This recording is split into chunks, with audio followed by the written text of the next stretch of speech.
Assalamualaikum, apa khabar semua? 25 hari bulan Disember 2023, yang mana yang menyambut hari Christmas.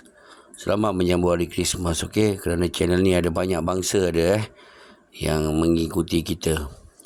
Okey, kita cerita sedikit operasi Prosperity Guardian. Apa maknanya Prosperity Guardian? Yalah, bukan Prosperity McDonald Prosperity Guardian. Guardian yang menjaga di Laut Red Sea. Ini nama ni je dah menunjukkan yang US adalah Guardian di Red Sea. Sebab tu mereka menghantar kapal perang dengan France, dengan Spain, dengan ada lagi 2-3 negara menghantar kapal perang mereka untuk menjaga Red Sea. Tapi apa jadi di Red Sea? France dan Spain menarik balik kapal perang mereka, menarik balik supaya mereka pun takut apa yang terjadi di sana. Mereka pun takut. Kita cerita sedikit apa terjadi di Yaman. Dua belah pihak yang berperang, iaitu sebelah Yaman dan sebelah Yaman Saudi, telah meletakkan senjata, dan perang yang berlangsung selama 9 tahun.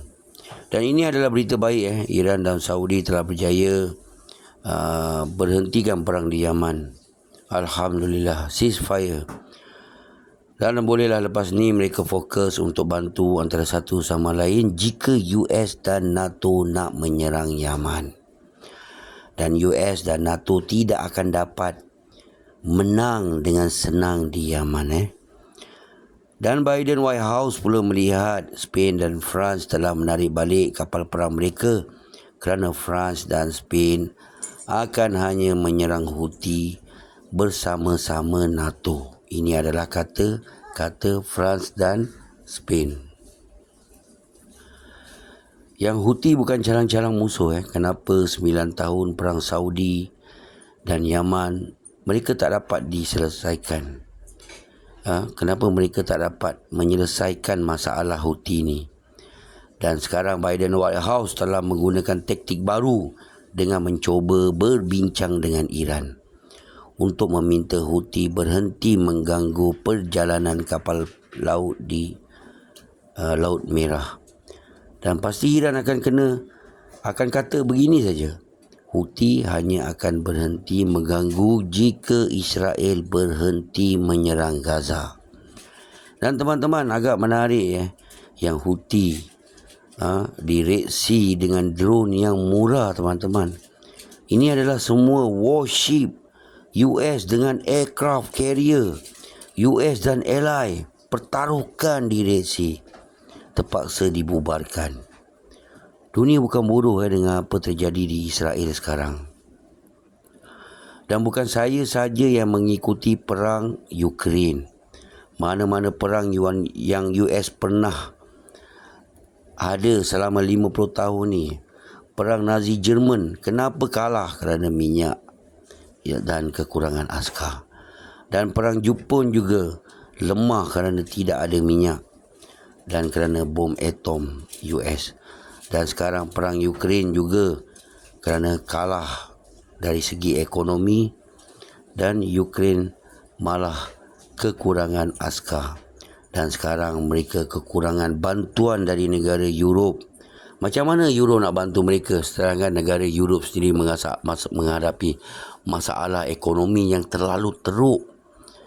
Dan sehingga jika masalah di Red Sea ni tak dapat diselesaikan, maknanya mereka akan lagi teruk.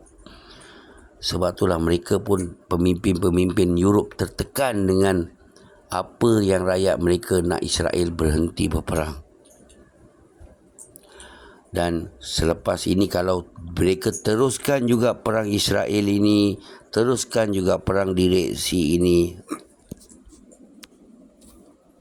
kerana pemimpin-pemimpin EU dan NATO tertekan dengan apa yang rakyat mereka nak. Mereka tahu apa yang terjadi di Ukraine. Kebanyakan orang tahu apa yang terjadi. Apa pentingnya Red Sea telah saya katakan. Red Sea ni penting kerana segala senjata, minyak dibawa keluar daripada Israel melalui laut. Adakah anda nak membawa minyak dan senjata melalui kapal terbang? Ini memerlukan kos yang tinggi. Jadi mereka, laut ini adalah penting untuk mereka. Sebab itulah mereka terpaksa berundur untuk memulakan langkah yang baru. Kita tak tahu apa langkah mereka, tapi mereka akan cuba membuat, kalau boleh tak nak berperang lah. Ini salah satu dia, kerana ini adalah masalah yang Israel mulakan. Dan Blinken berkata tidak ada negara dunia yang condemn Hamas. Kerana dunia nampak yang Hamas tidak akan pupus. Kerana Palestin adalah Hamas.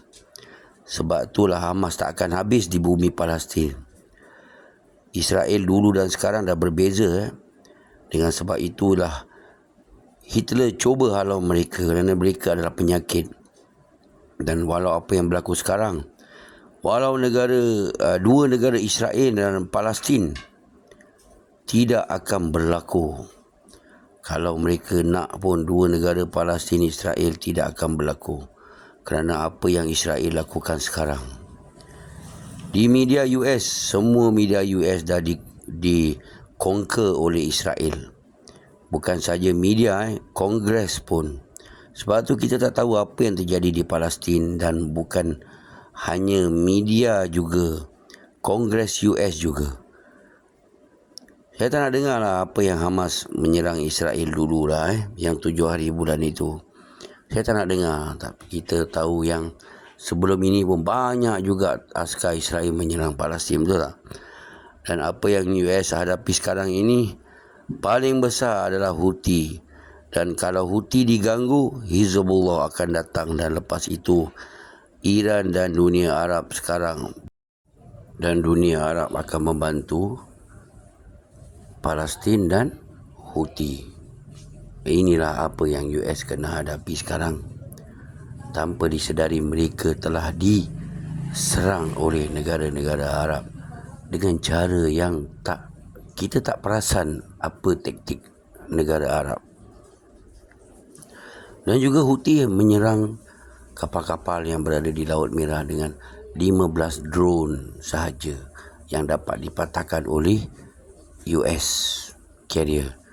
Baru 15. Kalau mereka menyerang dengan 1,000 drone, bagaimana? 15 pun ada yang terlepas. Kalau 1,000 macam mana? Kalau 10,000 satu hari macam mana?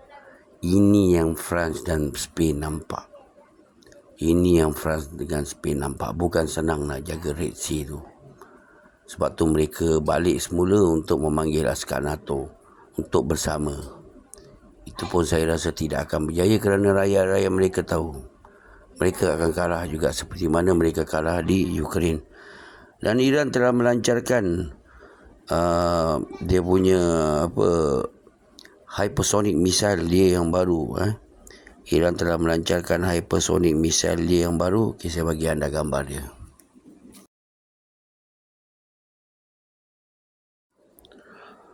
Missile ni nama dia Fatah 2. Dan ini adalah missile yang diubah suai oleh Iran daripada Fatah 1. Dan Iran adalah negara pertama di Middle East yang membuat hyper missile ini. Yang pertama lah. Sebab itulah sampai sekarang Israel tak berani menyerang Iran. Sebab tu sampai sekarang mereka tak berani kurang ajar dengan Iran. Yang hari tu mereka serang Syria tu, dekat airport tu dekat Syria di Damaskus tu. Mereka tak sedari yang mereka telah mencabar Rusia. Sebab tu sekarang mereka pun takut sekarang. Rusia pun dah parking askar dekat border. Masya Allah, makin teruk Israel kena sekarang. Tekanannya makin lama makin berat, seperti anda menyelam di laut yang dalam, bagaimana tekanan air itu makin kuat, Boom, habis. Assalamualaikum. Selamat bercuti semua. Hati-hati di jalan raya. Okay. Drive safely. Hoorah, everybody.